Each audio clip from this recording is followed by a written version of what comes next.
জলের অতলে স্বপ্ন দেখে মন, এ যেন স্বপ্ন স্বপ্ন খেলা। সারা বেলা স্বপ্ন নদীতে ভেসে যায়, ফ্যামিলি ফ্যান্টাসি ভেলা।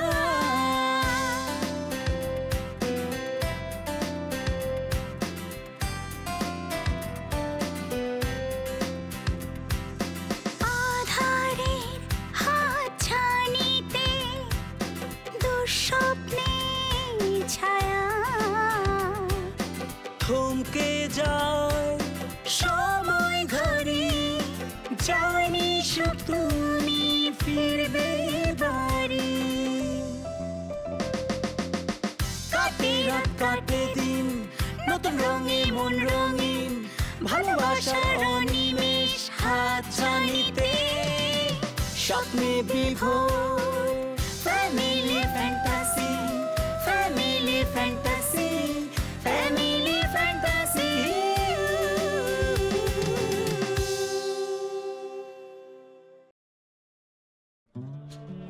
জামাই বাবুকে দিয়ে কি আর সব কাজ করানো যাবে? তাহলে তো লজ্জায় মাথা কাটা যাবে। বাজারে যে পাঠাবো সেটার উপায় নেই, একটা কিছু নিজে কিনতে পারো না। এই যে এখন দেশে করোনা চলতেছে, জি মামা, মানুষজনের কাজ কাম নাই, কঠিন অবস্থার মধ্যে আছে না? জি মামা, দেখতেছস তো। জি, একটা কিছু কর যাতে করে মানুষ সারা জীবন উপকৃত হয়, তোদের কথা মনে রাখে, ভালো হয়। বাহ, এতদিনে একটা ভালো বুদ্ধি মনে হলো যে রিঙ্কুর মাথা থেকে আসছে। খুবই ভালো লাগলো আমার শুনে। এটা একটা খুবই বলবো যে মানুষের জন্য মানুষের পাশে দাঁড়ানোর মতো একটা আইডিয়া। তুমি যখন অফিসে না থাকো তখন আমাকে কে কেয়ার করে? হ্যাঁ, তারপর তুমি যখন অফিসে না থাকো তখন আমি কিভাবে আসি অফিসে? তখন তো তোমার কোনো খবর থাকে না, নিজের কাজে ব্যস্ত থাকলে।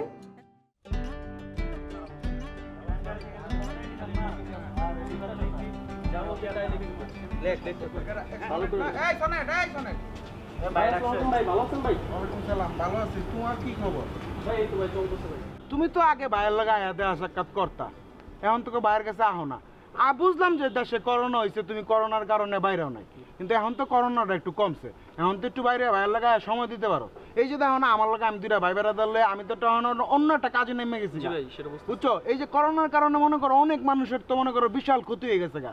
যারা আগে রিক্সা চালাইতো ওদের তো মনে করো রিক্সা চলে না, যারা ফল ফ্রুট ব্যস্ত ওরা তো ফল ফ্রুট কি ব্যস্ত পারতেছে না, যারা ভ্যান গাড়ি চালাইতো ওরা ভ্যান গাড়ি চালাইতে পারতেছে না। আছে না বিভিন্ন ধরনের মানুষ অনেক কষ্টে আছে, টাকা পয়সা কামাইতে পারতেছে না, এদের আমি সাহায্য করবো, আমি চিন্তা করছি, বুঝছো? আল্লাহ তো আম করে মনে করো দিছে, আমরা আরো কিছু মানুষের কাছ থেকে টাকা পয়সা তুইলা আমরা ওইসব মানুষের লেগে ত্রাণের ব্যবস্থা করতেছি, বুঝছো? ওইসব মানুষের ত্রাণ দিমু। আর তোমার লোক হয় কেডা? ভাই আমার ফ্রেন্ড ভাই রোহান ভাই, খুব ভালো ছেলে ভাই, কবিতা ভাই লেখে ভাই, সব সময় কবিতা লেখে। ও তোমার তো আমি চিনি, তোমার তো আমার ফেসবুকে অ্যাড আছে না, ভালো কবিতা লেখে, আমি পড়ছি ভাই। ভাই খুব ভালো ভালো কবিতা লেখে ভাই, মানে সবগুলো খালি কবিতার কবিতা ভাই। আচ্ছা ঠিক আছে, আমি ঠিক আছে ভাই, হ্যাঁ আমি পড়ছি। এখন তো কিন্তু ভাই এক কথা, এখন কিন্তু আর কবিতা লেখার সময় না। এখন দেশে কি করোনা চলতেছে, একটু কমছে, আল্লাহ দিলে একটু কমে গেছে গা। এখন তোমার কি কবিতা লেখার সময়? এখন তার কবিতা লেখলে কেউ পড়বো না, তাই না? মানুষের ভিতরে যদি কষ্ট থাকে তাহলে কি মানুষ কবিতা পড়বো? মানুষের ভিতরে যদি পেটের ভিতরে যদি খাবার না থাকে, খাবার আগে খাইলেই তো মানুষ কবিতাটা পড়বো। কারণ আমাদের আগে কি করতে হবে ভাইয়া? আগে আমরা মানুষের যত সাহায্য সহযোগিতা আছে এগুলোতে নাইমা পড়তে হবে। আপাতত আগামী এক সপ্তাহ কবিতা লেখা বাধ্য, ঠিক আছে? বাইরের লোকের সময় তো ও আমার লগে আছে, ও আছে, তোমরা দুজন যদি আইলা, আরো দুই চারজন আহে, তাহলে কি হলো? আমার বাইরের গ্রুপটা কি হলো? বড় হয়ে গেল। যে কামটা মনে করো আমরা 2 দিনে করতাম, এটা আমরা এখন মনে করো যে একদিনে করে গেলাম, তাই না? এখন আমার ওইদিকে 4-5টা বাড়ি ঘর লিস্ট করা হয়ে গেছে। এখন শোনেক, তোমার বাসা তো ওইদিকে, তো তুমি যদি ওইদিকের কাজটা নিয়ে নাও তাহলে ভাইয়ের লেগে একটু তাড়াতাড়ি হয়ে গেল না? তুমি আজকে কি করো, তুমি তোমার ওদিকে লিস্ট করো। মনে করো যে যারা আছে মনে করো সিকিউরিটি গার্ড, ওদের তো কোনো সমস্যা নাই, বাসার বহুত বড় লোক মানুষ থাকে, এরা সাহায্য করতেছে। তুমি লিস্ট করবে কারা? যারা রিক্সা চালায়, যারা ভ্যান গাড়ি চালায়, যারা মনে করো দিন মজুর, এইসব মানুষের তো মনে করো কাজ কাম নাই, এদের একটা লিস্ট করবা। লিস্ট করে না বাইরের কাছে দিবা, ঠিক আছে? আমি একদম তাকে বাসায় ত্রাণ পৌঁছে দিব। আজকে দিয়ে কোনো আপনার টেনশন নেই ভাই, ওই সাইডটা ভাই দায়িত্ব নিয়ে নিলাম ভাই, যত মানুষ আছে ভাই গরিব দুঃখী সব লিস্ট করে ভাই আপনার কাছে দিয়ে দিন ভাই আজকে সন্ধ্যার ভিতরে ভাই। ঠিক আছে ভাই, আমি শুনে খুব খুশি হইলাম। আমার একটু কথা ছিল ভাই, আমি যে বাসায় থাকি ওটার পাশে ভাই একটা বস্তি আছে, ওখানে ওরা মানুষের বাড়িতে কাজ করে, তো করোনার কারণে তো সব কাজ টাজ বন্ধ হয়ে গেছে, ওরাও খুবই বিপদ আছে। ঠিক আছে ভাইয়া, তুমি তোমার ওই যে সব মানুষের কথা কইলা ওগুলো নিয়ে কোনো টেনশন করো না, তুমি ওদের লিস্টটা করে দিবা, আমি আমার সাধ্য মতো সব ত্রাণ তোমার হাতে পৌঁছে দেবো, তোমাকে দিয়ে দিবা। ঠিক আছে, তাহলে তোমরা আজকে যাও। হ্যাঁ না এই বাইরের না একটা কবিতা লিখিস ভাই, ঠিক আছে? হ্যাঁ এটা আমি ভাবছিলাম ভাই। তো আমার নাম রিঙ্কু, রিঙ্কু নিয়ে একটা কবিতা লিখে আমি ফেসবুকে পোস্ট দিয়ে তোমার ক্রেডিট দিয়ে দিব। আর সোনে তুমি আমার ইয়া করো ভাইয়া। ঠিক আছে ভাই, লিস্টটা দিও। হ্যাঁ ঠিক আছে, ভালো থাকো। আচ্ছা আর কি কার নাম কবি আপনার? ওই মলবুকের ওখানে এই বস্তি আছে, ওখানে মনে করে 4-5 জন ওরা বস্তি করতে চা পিতা আবার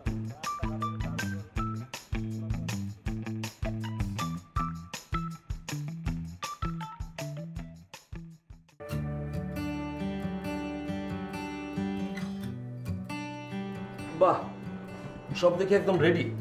ও মাই গড, আমার ফেভারিট খিচুড়ি আর ডিম ভাজি, কতদিন যে খাইনি। এই বলো না, এটা কি তুমি নিজে রেখে নিয়েছো? আরে বাবা, বললাম তো আমি নিজেদের রান্না করেছি, খাও না, খেয়ে দেখো কেমন হয়েছে। আচ্ছা আমি কিন্তু ঘিও দিয়েছি, দেখো তো ফ্লেভারটা কেমন।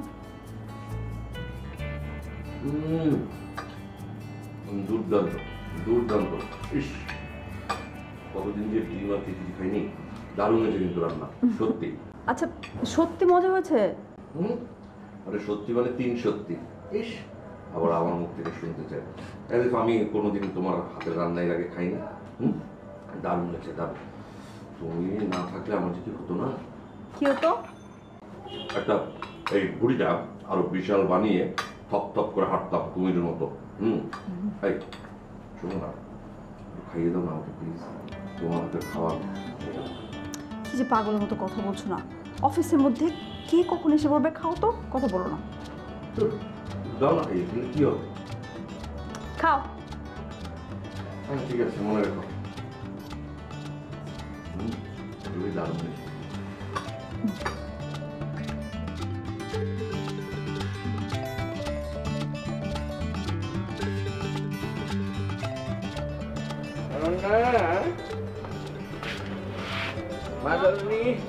কি করো? ঝুলন ঝুলন ঝুলন কি? বসো না। হ্যাঁ বসলাম।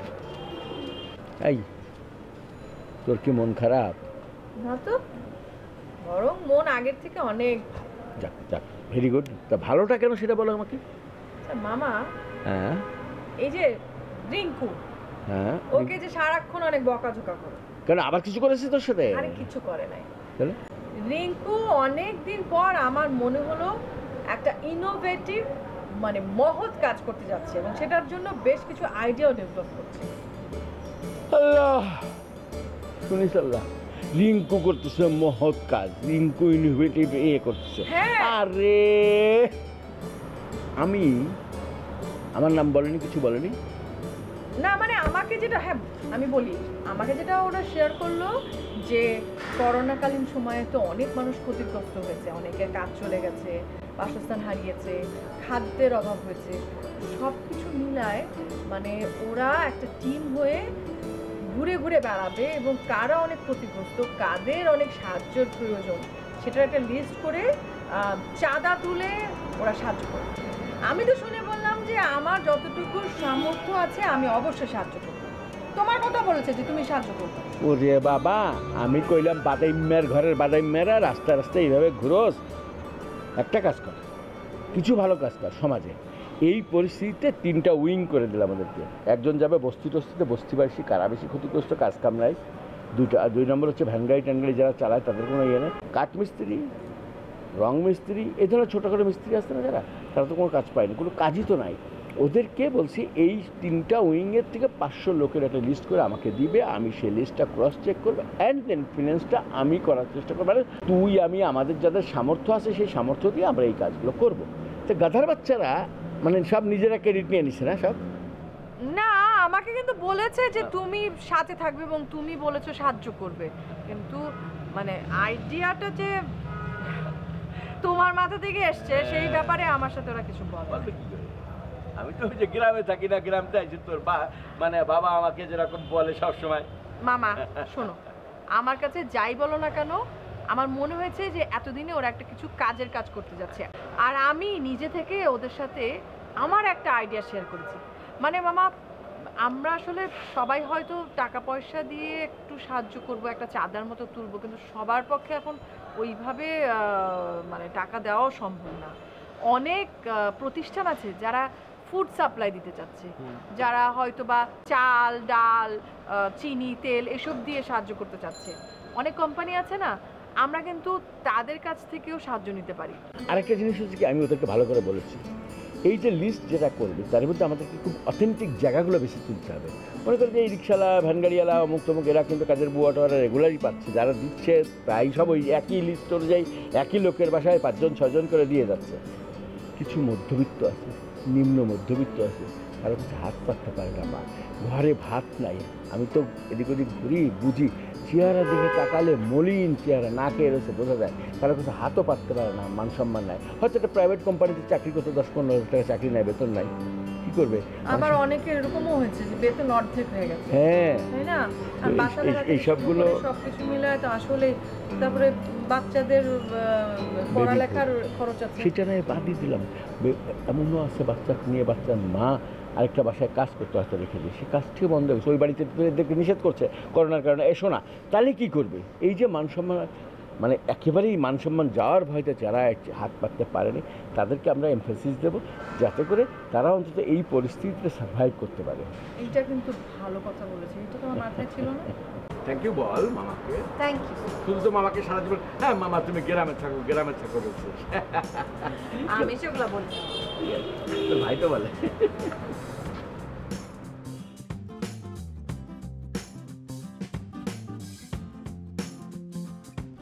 আকাশ ভরা তারা, ওগো তারা তুমি কোথায় আকাশে?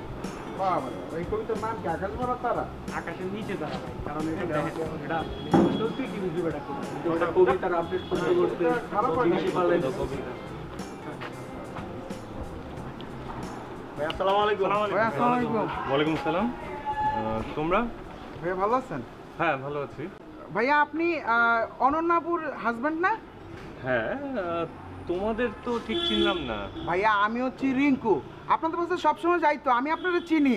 অপসর তো আমার ছোটবেলার ফ্রেন্ড, এই যে এতটুকু থাকতে আমরা একসাথে খেলাধুলা ওরা বলেছিল তোমার কথা। ভালো আছো তোমরা না? জি ভাইয়া অনেক ভালো আছি। ভাইয়া আমি পরিচয় করে দিই, ওরা হচ্ছে সবসময় আমার সাথে থাকে, আমার ছোট ভাই। ও হচ্ছে কবি, ওর নাম হচ্ছে আরিফ, ও হচ্ছে আবির, ও হচ্ছে সনেট, আর ও হচ্ছে রাজন। তুমি কবি? কবিতা লেখো? খুব ভালো কবিতা লেখে। তোর ভাই কবিতাটি দে বাইরে পড়া। ভাই দেখেন ও ভালো ভালো কবিতা লেখে, ও ফেসবুকে স্ট্যাটাস দেয় সবসময়, সাথে ফেসবুকে অ্যাড হয়ে নিয়েন, তাহলে আর সুন্দর সুন্দর কবিতা আপনি এই পাবেন। কবিতাটা পড়ুন ভাই, আকাশের নিচে তারা ভাই। তো কি বইটই বের করার ইচ্ছা আছে নাকি? হ্যাঁ, আমি তো বলছি যে সামনের বই মেলাতে আমি ওর একটা কবিতার বই বাইর করে দিব। তোমাকে প্রায় দেখি আশেপাশে ঘোরাঘুরি করতে, ভালো লাগলো। ঠিক আছে, জি কথা জি বলে। ভাই, আপনার যদি ধরেন ভাইয়া কোনো ধরনের মানে সমস্যা হয়, আপনি একদম সাথে সাথে রিঙ্কুরে স্মরণ করবেন, ঠিক আছে? রিঙ্কু মনে করেন এই ছেলে পেলে নিয়ে উইরা চলে আসবে। আচ্ছা সমস্যা নেই, ভালো থেকো তাহলে, পরে কথা হবে। জি ভাইয়া, আসসালামু আলাইকুম।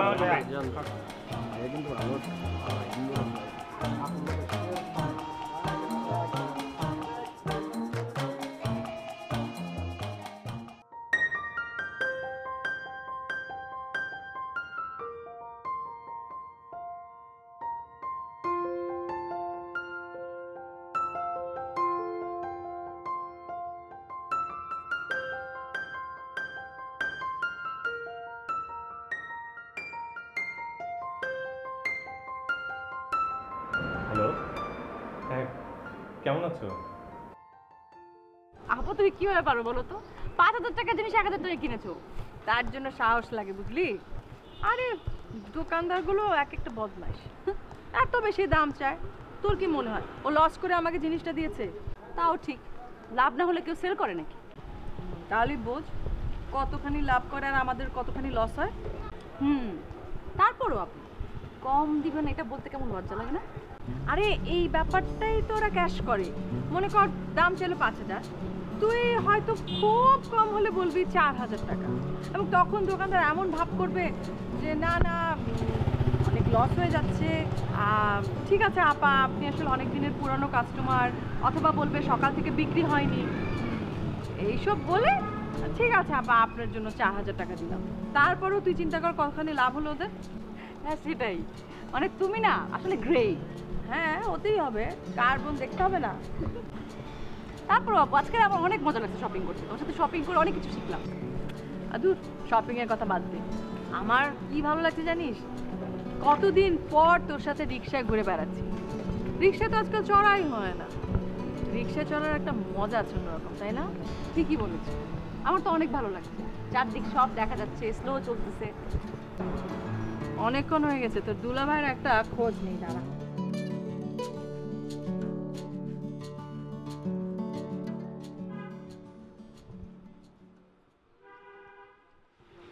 বুঝছে? বন্ধ আসছে, ওটা নেটওয়ার্ক প্রবলেম। দাঁড়া, আমার দাও।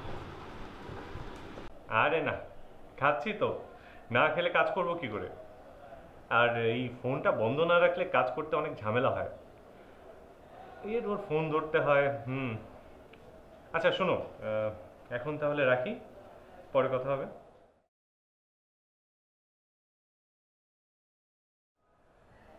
আচ্ছা ঠিক আছে, ভালো থেকো।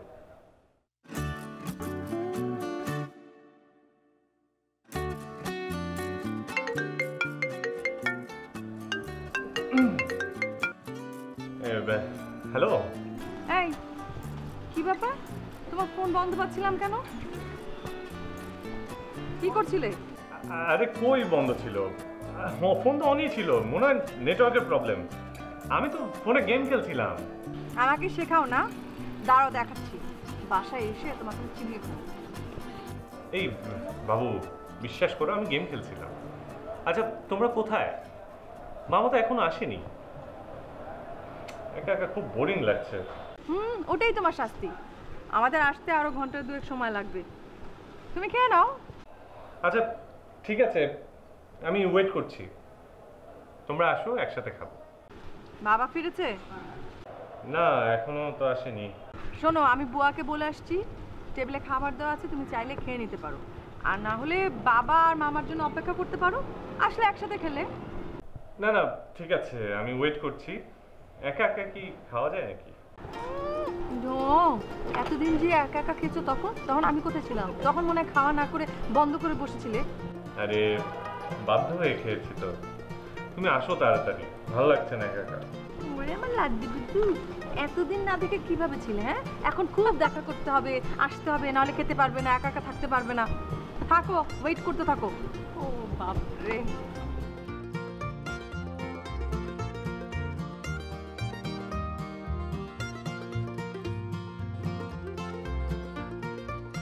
পারো দিতে, একদম লাভ বার্ড না কি বার্ড। একটু বেরিয়েছি, ওনার এখনই বোরিং লাগা শুরু হয়েছে। আমি তো ভাবছিলাম বাইরে খাবো, এখন ওর সাথে খাই। আচ্ছা ভাই, আপনারা যে কি করছেন আমি তো কিছুই বুঝে উঠতে পারছি না। মাস্টার প্ল্যানটা আমাকে দেখাবেন না? স্যার আপনি তো জানেন আপনার ফাইলটা আমরা কম পায়ে বলে রেখেছি, সার্ভে হয়ে গেছে। এখন রাজুকের ব্যাপার স্যাপার তো বুঝেনি, ওদের ওখান থেকে প্ল্যান পাস করানোর জন্য আমাদের লোক প্রতিদিনই ধর্ণা দিচ্ছে। আরে ভাই, আমি তো রাজুকের পাস করা প্ল্যানটা দেখতে চাচ্ছি না, আমি দেখতে চাচ্ছি আপনারা ওখানে যে প্ল্যানটা জমা দিয়েছেন পাস করার জন্যে, সেই প্ল্যানটা আমি দেখতে চেয়েছিলাম। সেটা আমার দেখার দরকার আছে না? অফকোর্স স্যার, আপনি তো দেখবেন, আপনি যা বলেছেন আমরা ঠিক সেভাবে আর্কিটেক্টকে ইনস্ট্রাকশন দিয়েছি। এই যে আর্কিটেক্ট, মানে আর্কিটেক্ট সাহেবের সাথেও তো আমাদের একটু বসার দরকার ছিল, আমি তো বসতে চেয়েছিলাম, আপনারা তো সেই ব্যবস্থাও করেননি। তো এখনই যদি এই অবস্থা হয়, সামনে তো আরও দিন পরেই আছে, কি হবে আমি বুঝতে পারছি। স্যার আপনি নিশ্চিন্তে থাকুন, আমরা তো কাজের ব্যাপারে খুবই সিরিয়াস। আপনি ইচ্ছা করলে আমাদের অন্য প্রজেক্টগুলো একটু ঘুরে আসতে পারেন, কালকে বাসায় গাড়ি পাঠিয়ে দিই। না না, কোনো দরকার নেই, আমার এত সময় নেই। এই একটা কাজের জন্য আমাদের অনেকগুলো কাজ আটকে আছে, কী যে হবে আমি কিছুই বুঝতে পারছি। স্যার আপনি নিশ্চিন্তে থাকুন তো, আপনি কদিন কোথাও থেকে ঘুরে আসুন, ফাইলটা রেডি হলে আমি আপনাকে ফোন করে ডেকে নেব, প্লিজ ডোন্ট ওয়ারি। ঠিক আছে, এছাড়া তো আর কোনো উপায়ও নেই।